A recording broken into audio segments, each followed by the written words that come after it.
side and cross. This is when we start getting used to not just closing our feet, but now crossing our feet.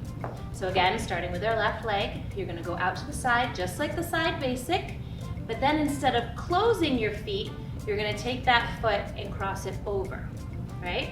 So you're going side and cross it over, side and cross it over, side and cross, side and cross. Again, side and cross, side and cross. Arms are up, side and cross, side and cross, side and with numbers.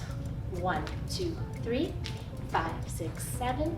1, 2, 3, 5, 6, 7. Keep going. 1, 2, 3, 5, 6, 7. Side and cross, side and cross.